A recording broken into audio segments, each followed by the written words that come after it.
Сәлеметсіздер оқушылар. 61-ші сабақты бастаймыз. Сабағымыздың тақырыбы тұз тіршіліктің бәрі. Сабақтың мақсаты мәтіндегі ақпаратты үлгі кестеге саласың, қажетті ақпаратты толық дейсің.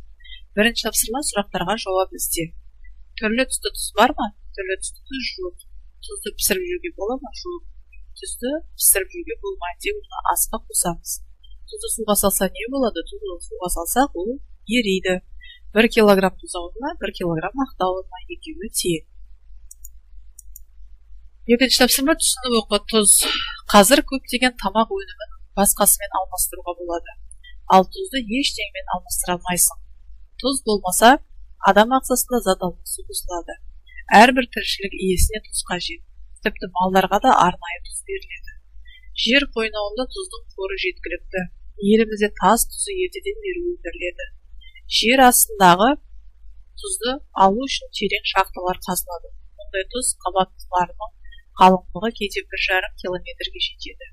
Жер астында жатқан тұз нығыздалып, қатты затқа айналады. Оны қаз тұзы деп атайды.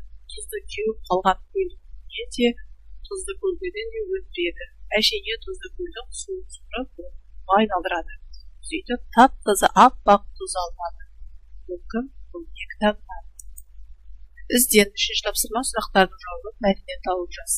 Тұз қайдан өндіріледі? Тұз біздің елімізде өндіріледі. Тұз қалай өндіріледі? Тұз жер астында жатқан тұзды нығыздалып, қатты қайналады. Тұзды кеуіп қалған көлдің түбінен де тұзды көлден де өндіреді екен.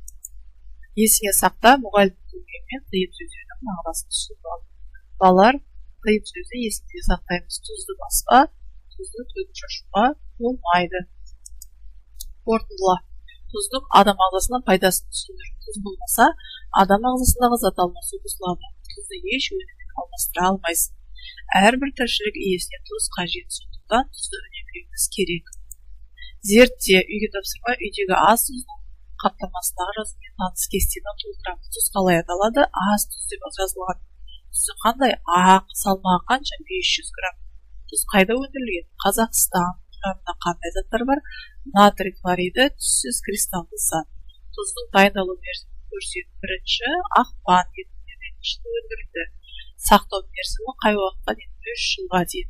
Қалай сақтау керек? Құрғақ жерде сақтауымыз керек.